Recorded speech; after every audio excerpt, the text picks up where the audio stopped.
Hi everyone. Our topic today is kitchen and bath fittings. We'll start out with a quick definition of what fittings are and hit their water conservation requirements. Then we'll talk about the different types of fittings, starting out with faucets, both for kitchens and for bathrooms, then moving on to bathtub and shower fittings. So fixtures and fittings, what are they? What's the difference? A fixture is anything that receives water, such as kitchen sink, a bathtub, a shower, a lavatory, which is the name for bathroom sink, bidet, urinal, toilet. A fitting, on the other hand, is something that delivers water. So a faucet, a bathtub filler or spout, a shower head, body spray, body mist, any of these things that is a finished piece that water passes through in order to end up in a fixture is a fitting. You might know these by some different names. Consumers here in North America typically call them faucets and drains. A plumbing professional might call them a trim or a valve, or just use the general term brass for all of these. Tap is another word you might have heard, especially internationally, specifically uh, the fixtures that control water to bathtubs and sinks, what we might call faucets, other countries might call taps. Here in California, we need to follow the Cal Green regulations for water conservation.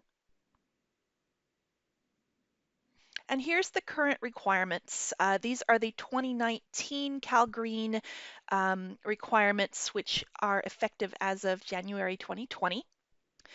So today we're going to be talking about the shower heads, lavatory faucets, and kitchen faucets.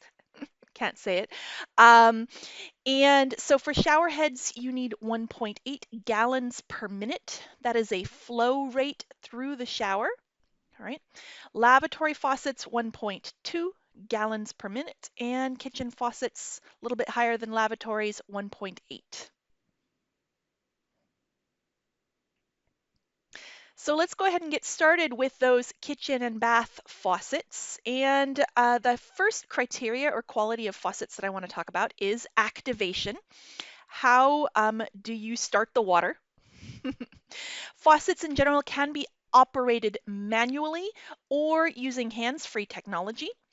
And there's many different types of manual activation systems. All right, you see some options here, lifting, twisting, pushing, turning of all these different handles.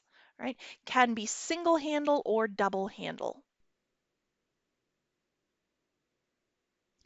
Moving on to the hands-free technologies, these will automatically deliver water at a certain temperature and volume. And you can see in the picture here, they typically have a manual handle also, and that's how you set the temperature and water volume. All right. And we also want to notice that these types of faucets are battery operated.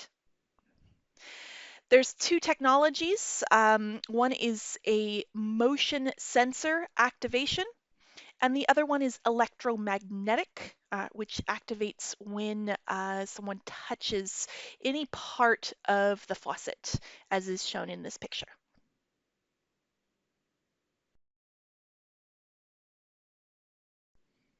Okay, so we just saw some options for activation. Now here are some options for mounting the faucet. You can mount the faucet behind the sink on the wall or on the deck. All right, so here's some options. Right here we have a deck-mounted kitchen faucet. Here's a wall-mounted kitchen faucet. Here's a deck-mounted bathroom faucet and a wall-mounted bathroom faucet. But the biggest difference or the biggest choice you need to make with faucets is the number of holes required by the faucets. And specifically, you need to match your faucet to your sink.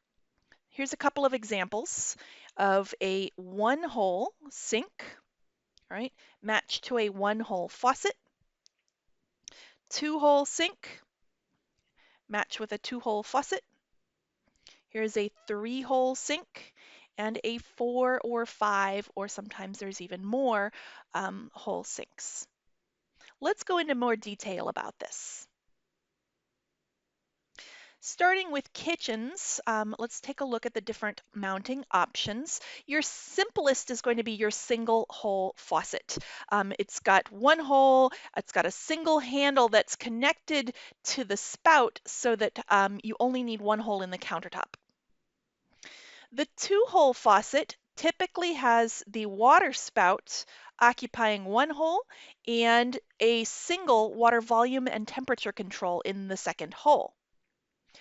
Optionally, you can have a one-hole faucet with an added accessory, all right, such as a soap dispenser. Moving to the three-hole faucet, you typically have the water spout separate from the hot and cold handles, all right?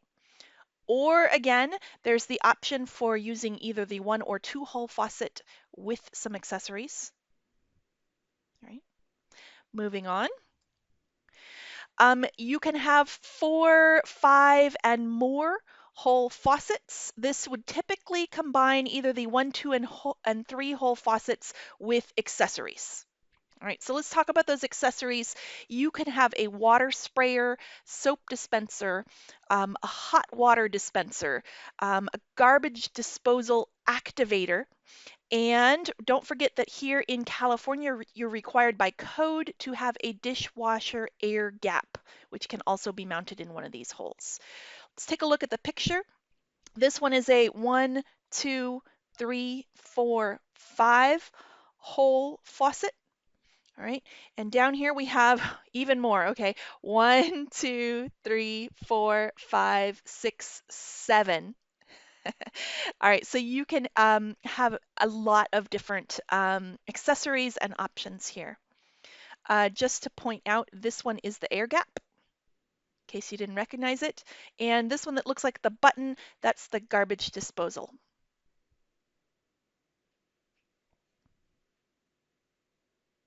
Here's a couple more options or considerations for mounting your kitchen faucets. There's one called a bridge faucet, right? And it's got a horizontal connector joining a hot and cold valve, all right? And so we've got two holes, but then it's got it looks like the three-hole configuration. And this can be a really prominent feature on your countertop. So some people like that. This one is called a pot filler. It is a jointed faucet. It's jointed so you can push it and slide it away when it's not needed. And it's located behind the range. So not over the sink, it's over the range so that you can fill large pots full of water. It's typically wall mounted, but you can find some deck mounted options also if you need to. Let's also mention a cover plate or a deck plate. It can cover unused holes. So if you've got, for example, this is probably a single hole faucet, or two if you count the sprayer, all right? But with that cover plate, you can install it over a three-hole sink. Be sure to measure carefully and make sure that that cover plate fits where you need it to. In this video, we've just covered fittings, what are they, and the Cal Green requirements. And then we went into detail about your kitchen sinks. We're going to pause here and continue with your bathroom faucets in the next video. Thanks, everyone.